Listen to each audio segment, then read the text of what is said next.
nice and fancy. They don't all. Okay. Let's see if I have this still.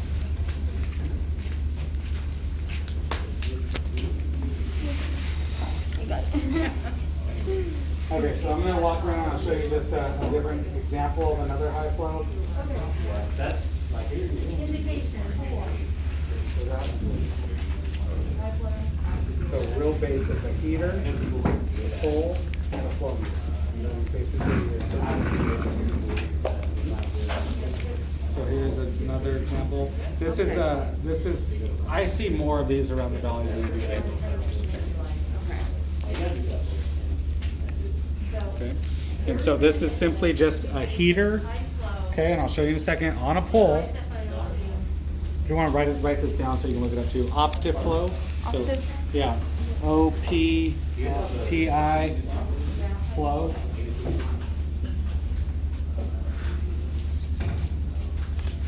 Oh, that's what you usually see around? Yeah, this is I would say this is a more typical high flow from my experience. So I know when I was a student, St. Agnes had these, and maybe Kaiser. I think that was it though. So the rest of them basically just have one of these. Did any of you guys apply for the RTA position at Children's? No? I think some of the sections did. If you see these respiratory therapy assistant or technician positions open up, and you want to get hands-on experience, I would apply to them. Okay. I think Peter actually has an interview coming up for one. But basically your job would be setting up heaters on poles, so when the patients come in, you as an RT, as a clinician, basically just have to grab it and go take it to the patient. Okay? So those other ones that we walked around and you guys saw on my phone, that's typically what you see now. Okay? So what I'm trying to think of the best way to read this on. So yeah, I think it has a high flows. What do your normal flow meters go up to on these flow meters? Okay, so up to 15, right, is on what one of these normal flow meters are. Okay. Now this is all internally. When I turn it on, you'll see. But like the one on my phone I showed you, that had a flow meter, just like the one you guys see. Okay. But instead of 1 to 15, it's going to have 0 to 70 or 0 to 60. Okay. Vapotherm only goes up to 40 liters per minute. Okay. And I'll show you what that feels like too. Okay. So we do not want to attach. So before I get into that though, why do you guys think we would use this? In all that walking motion, wears down the valves, strings, and. Humidification. Okay. How is that? It's gonna come right back to It's you. exactly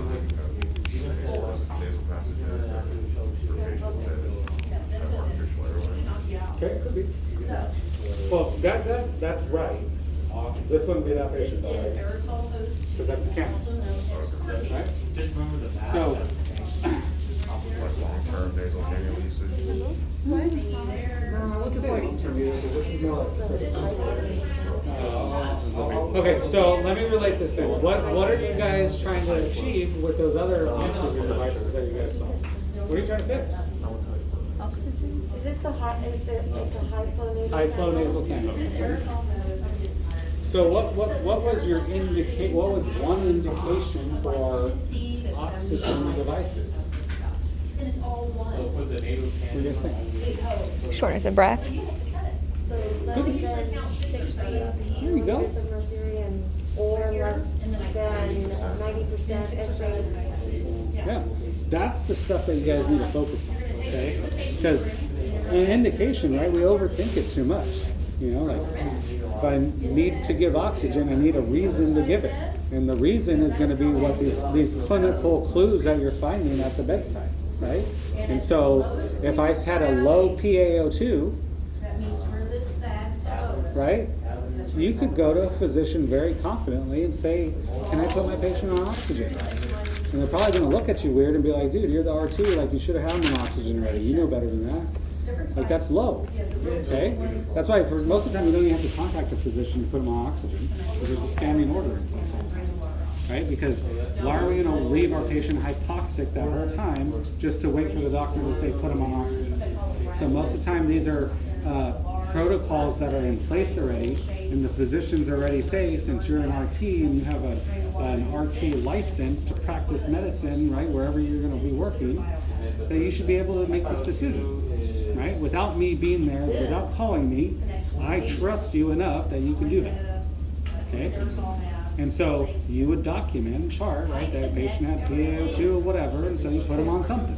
Would the PaO2 be below 70% or? No, I think with 60. Okay, I was close.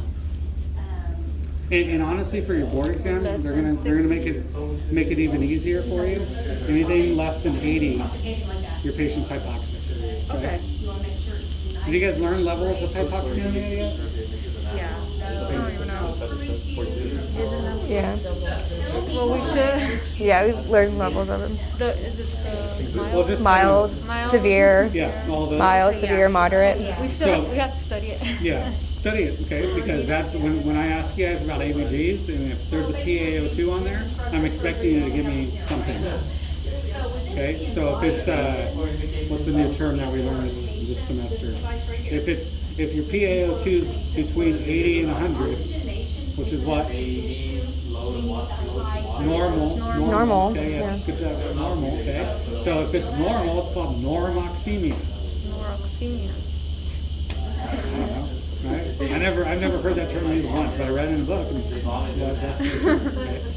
But I would expect you to write something like that. If you wanted to write that word, fine, right? Or you could just say with normal oxygenation, adequate oxygenation. But if they're giving you that information, they're wanting you to do something, okay? Or at least recognize it. So all those devices, right? We said that we are trying to fix a low PaO2, right? Whatever that indication was, we're providing them oxygen therapy to hopefully resolve the issue, right? So why do we need this device? If all those devices do it, why do we need this? Pretty much the same. Oh, okay, that's at 28%. So let's turn this up to about. Higher flow? Did somebody say that? Hopefully it has a higher flow, right? It's in the name. Well, What have I done? The one with the. fixed FiO2. Isn't there another device that you guys learned about that can do that? Your venturia, One of the indications. Which one? your venturia, Close. venture, some, Venturi. venture. It's close. Thank goodness. Okay, so we know that device does that, then why? What else? And then I have to say, the monitor. Oh, fixed.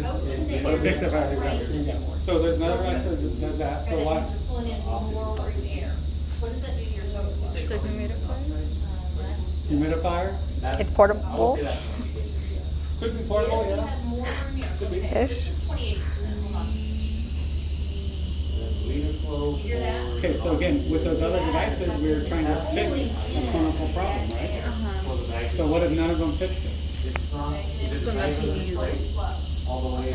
Okay, so one way to start thinking about the things you're learning about is the acuity, right, of care. And so if our patient gets worse, right, do we step up the level of care? And typically, yeah, we do, right? If they get better, we start titrating down on care, right?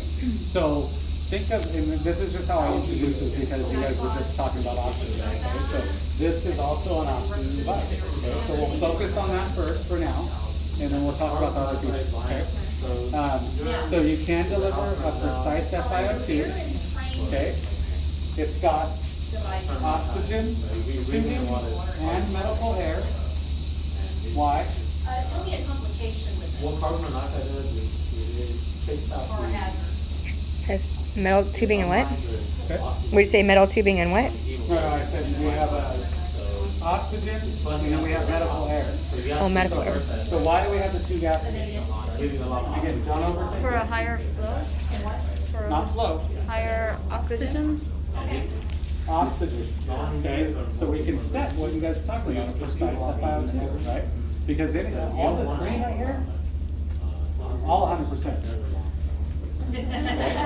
So if you're trying to get it less than 100%, you need to be able to mix it with something lower, right? And so that's how it's going to be able to blend it together inside. Is you have the 21% medical air and you have 100% And internal, it's gonna blend it, so it's somewhere in between those, okay, wherever you have it They're set. drawing Okay. in whatever's floating around in that patient's room. So, No, I'm listening to the. And it's starting real life, what I would do, any patient who came in, is if they're in distress in the ER setting, I would put them on a non-rebreather. Yeah, right here. Why? Can you turn it? Probably That go might through be the why. iPhone, what's what we did. Filler is a high Perfect. concentration. See the little arrow? Absolutely, and why is that important? We get Oh, yeah, for the cannula Doesn't mixture. it maybe movement, change that? Absolutely. Over 4 liters. of- Perfect. Go in and got that right all day. So when you're treating So, if our patient's hypoxemic, right, we're gonna try to give them oxygen, right? But if it doesn't work, what do we do then? And so clinically, why do you think I choose a non-rebreather? They could be other devices. Where does that fall as far as percentages? Go. The highest of the flow rate, or highest level of the low flow rate. Absolutely. Okay, because what clinically, right, like if my clinical problem of the low oxygen levels not being fixed by that, what does that mean? You gotta go to something bigger. It's very Absolutely, okay?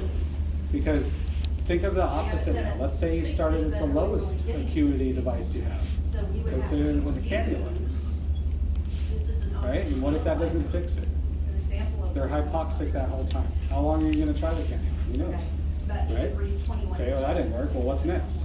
Error. It's simple now. All right, well, how long are you gonna try that one for? Okay, is the problem still not fixed? They're still hypoxic now that whole time. Okay, and then what do you go up after that? Non-rebreathing. There you go, right? And what if that doesn't work?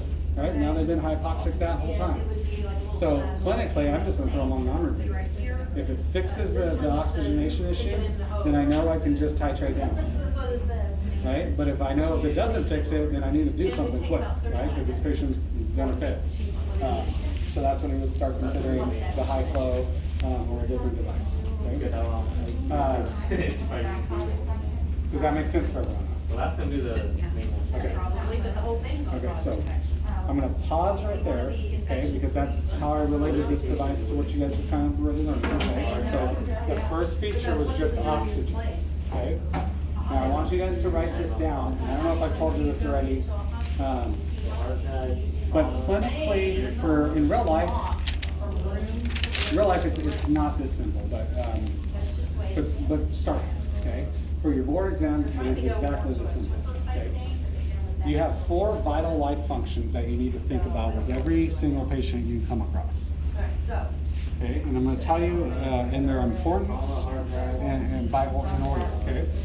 So the number one thing that you always have to be concerned with is ventilation. yeah, so, this is a single Okay. device.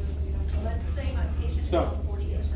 With And ventilation, at 40%, the little. and you guys are learning patient assessment, what is something how can you assess your patient ventilatory status? How would you assess it during the patient assessment? What would you see? Respiratory rate. So respiratory rate's probably a really big indicator, okay? What else? So, SpO2, no. I'll tell you what I'm saying. Okay. I don't have to change it. What else do you think then? We're talking about ventilation. The lung sounds? Now it's gonna increase. Lung sound, yeah, you can listen, right? If you hear a lot of good air movement, that could be one, absolutely.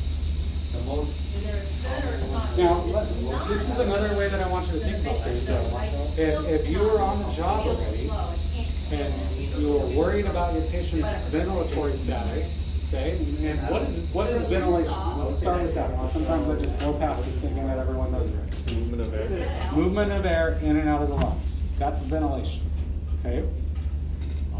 So if we have a ventilation issue, So, what do we have an issue with? Breathing. Getting air in and out of the lungs, okay? So that is our first concern. And so what would you feel confident going to a physician and saying that your patient's not ventilating? You need to do something. Wouldn't their pulse have something to do with the okay, some ventilation? call it a maybe compass, some it's- call it a coupler, this one's. What do you mean by that? I don't know. You have to, Well, you have I to mean- fill me in on what you're seeing in your head. So no, with the whole, what is it, tachycardia or Tachycardia is right, if you're talking Okay. about fast heart rate. yeah, they're Hyperventilating. Yeah. Okay, hyperventilating, okay. I mean, isn't that part of it because they're not getting sufficient O2? So you're not wrong with any of that. Sure. At the same time, can't they be tachycardic and still be like breathing at like 8 breaths a minute? Yeah, it could be. But again, well, what you guys are talking about is something different than what I'm talking about. Okay. I'm talking about ventilation, okay? You guys are talking about responses to an oxygenation issue, right? Right? Mhm. So, ventilation, we're still on the first one. Oxygenation's next, okay? But ventilation's first, okay? So, what else have you guys learned about that might tell you something about their ventilation status? What other tests do you guys, have you guys just, maybe not even in the book yet, but just heard that you guys do? Barometer, is that what they use? So spirometry could tell you some stuff, absolutely, because that'll tell you lung volumes and flows, but not that, okay? There's something else that you guys do, that you guys are responsible for in most places. Involves a needle and sticking somewhere. ABG? Okay, ABG. So what on your ABG reflects ventilation? Oxygen levels in the blood. That's it? It's just checking the oxygen levels of the blood. Nope. The, Right? Well, nope, because I just told you guys we're not talking about oxygenation yet. We're Oh, talking about sorry. ventilation. So how, what on the blood guys? Say? pH. So pH, we're getting closer. Okay. Now let's just again we overthink way too much. Okay. You're breathing, right? What are you exhaling all the time? CO2. So if you're not ventilating, what do you think builds up in your body? CO2. And then what does that do to your pH?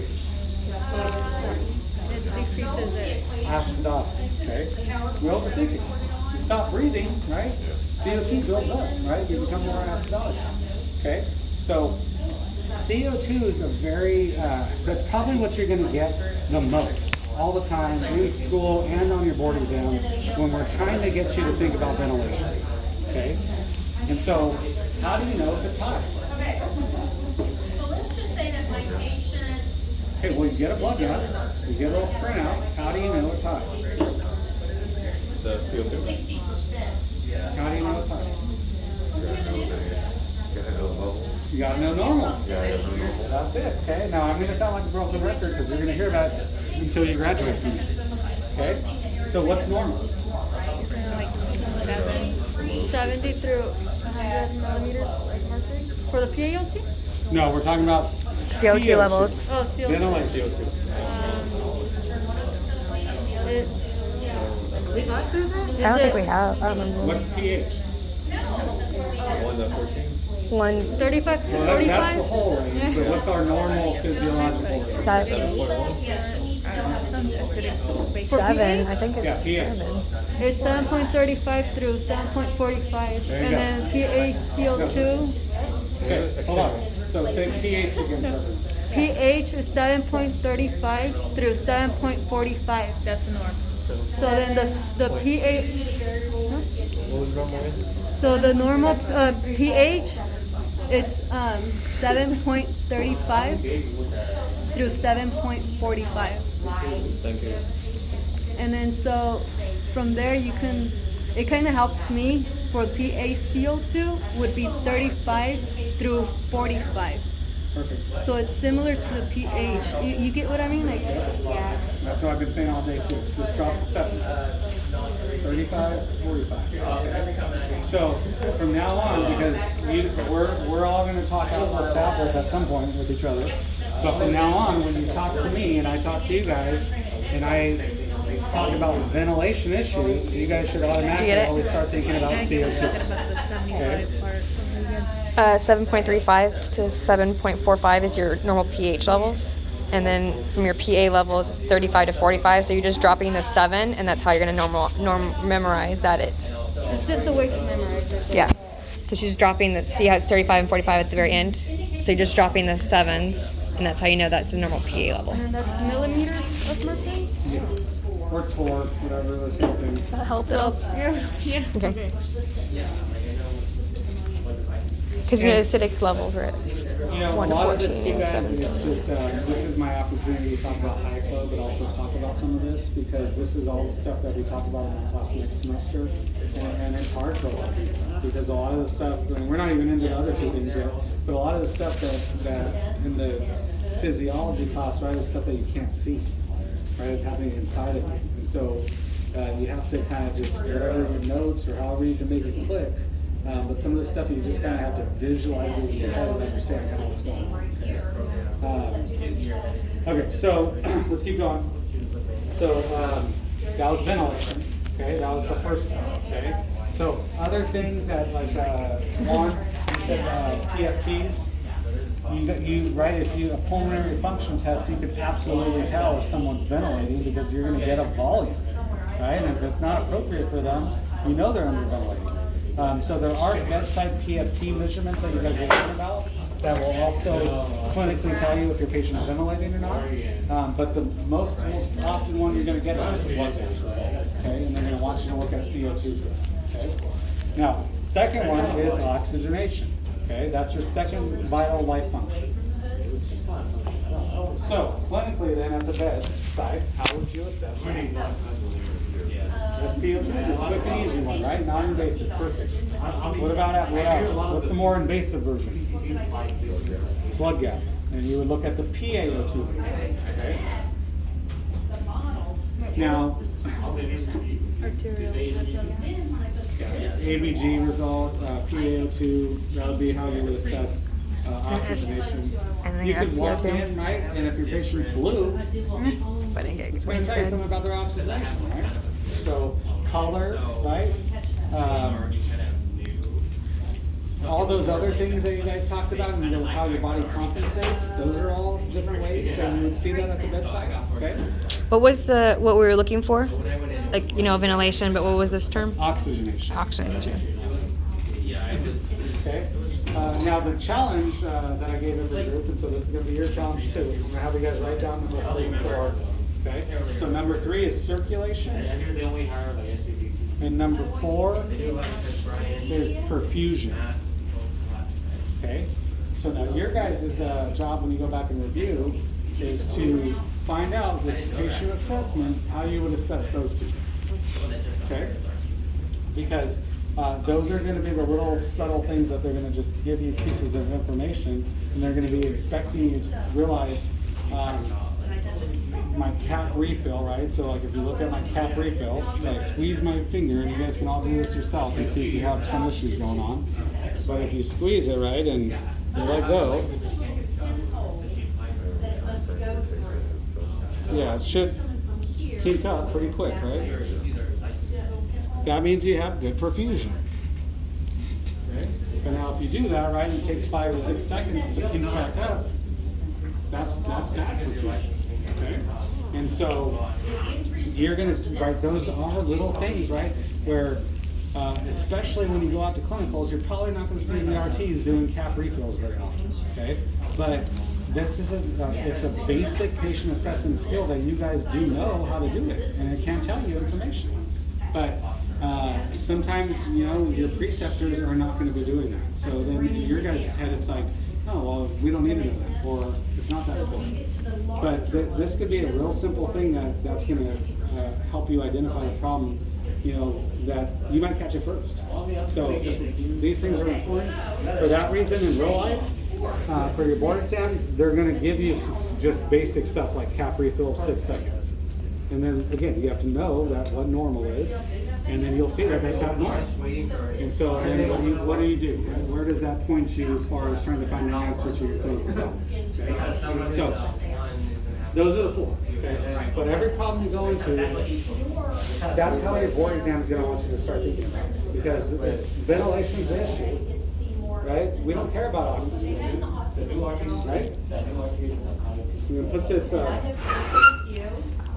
Let's say this is a non-radiator, right? If I put my non-radiator on the patient and they're not ventilating, it doesn't matter. So if someone's going fast, they break those clips. Right? If they're not breathing in and out, What does it matter if we just throw oxygen on your face? It doesn't, right? That's why your board exam's gonna want you to think about it now. If it's a ventilation issue, we need to fix that before we start getting caught up on the PaO2. Okay? Because guess what happens to the PaO2 when you start ventilating? Yeah, right? It's a crazy idea, right? You start moving air again and your gas exchange gets better. So that's why we have to make sure that we're moving air first. Okay? Then we worry about oxygenation, right? And what you guys are going to learn in my class is that oxygenation, what we're really concerned with is dropping it off, right? Ventilation is going to get gas into the lungs. We're going to have diffusion take place and get that oxygen right under the blood. But then from the blood, it has to go and be dropped off, right? So it can be used. That is oxygenation. That is typically what the physicians are concerned with. When they're thinking about things, they're thinking about delivering oxygen to the organs, right? It's very easy to just get stuck on moving gas in and out. But we also have to learn the oxygenation part, okay? And that's where we can really be a strong team, because physicians are going to understand that you understand what they're talking about, or what's important to them, and why they're focusing on that. But oxygenation also is a little bit more work, right? Because again, it's the stuff that we can't see. There's more calculations and more things like that that are coming, which make oxygenation a little bit harder to understand. Ventilation, right? Someone stops breathing, you bag them, right? We put them on a ventilator. So the ventilation part is very easy for us RTs to kind of grasp and understand very quickly. The oxygenation part takes a little bit more work, okay? And so you guys are learning all these devices. Next semester in my class, we're going to be talking about how that oxygen actually does what it's supposed to do in the body, right? So with this, I got my 4 vital functions. You guys got that? Every group got that? We talked about oxygen so far, okay? We talked about oxygen. Now we're going to talk about flow, okay? So,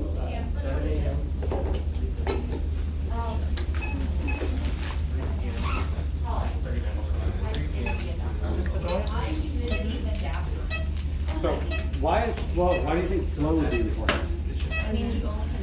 High flow, right? To deliver adequate something. I'm gonna have to kind of remove this time to time. What I want you guys to do real fast, just so I can turn it off though, is come fill. This is 10 liters per minute, okay?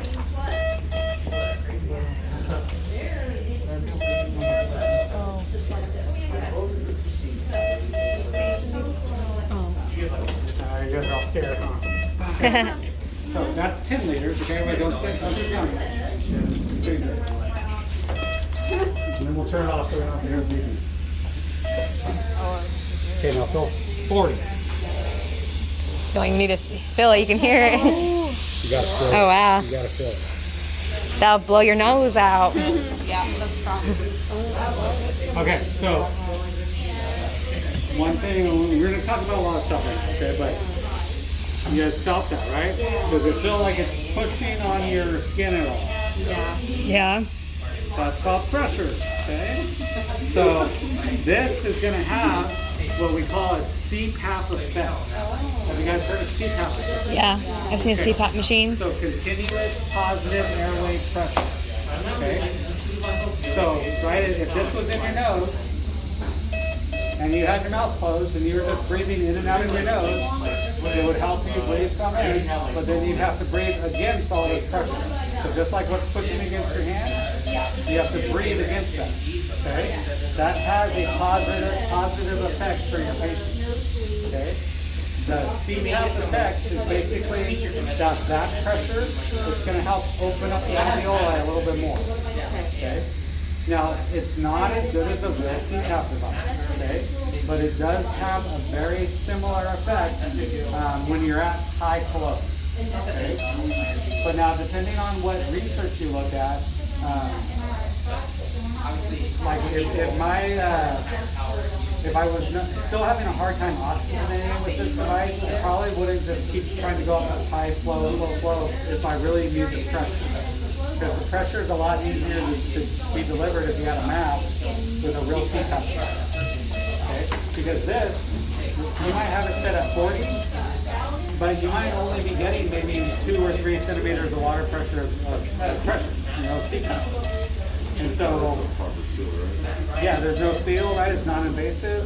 And so you lose a lot of that, what could be going to your patient because it's non-invasive. With this, it's stuck, right? So everything's going in and out.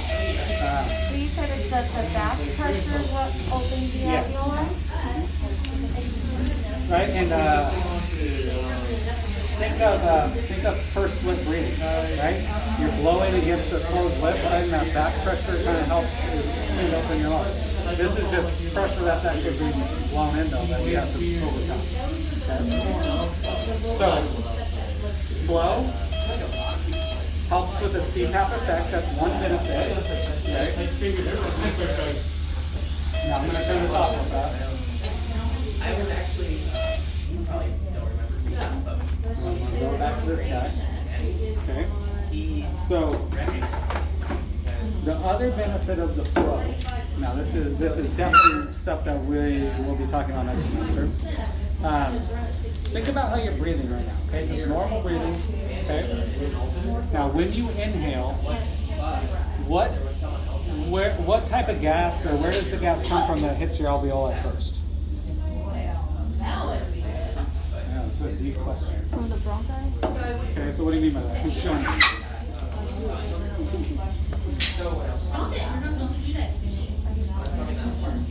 Wait, what was the question again? Okay, your normal breathing, just like you guys are sitting there, you start to breathe in. Okay, when you're inhaling, what gas hits your alveoli first? O2? Yep. It's an out there question. What gas? So is it this gas? Yeah. Oxygenated gas? Okay, look. The gas that's already inside of my lung. Oh. So this whole, right, we inhale, we exhale, right? But when we exhale, we don't exhale everything. And so when we take our next breath in, it's really this wasted gas that never got exhaled. Okay? That's called anatomic dead space. Everyone has it. Everyone went in and out. Okay? Leader flow is connected to oxygen. I don't want to add more, but if you guys like details, your normal average anatomic dead space, Well, that's what when I talked to Gary, like, it's about 1 ml per pound of ideal body weight. Yeah. Yep. Per body weight? 1 ml per body weight? 1 ml per pound of ideal body weight. Okay? So 108. Holy Toledo. So we like 108 milliliters. That's my anatomical dead space. Yeah. Mine's 159. Yeah, probably. I think they say for like an average person, it's like 150 milliliters. So if they're 150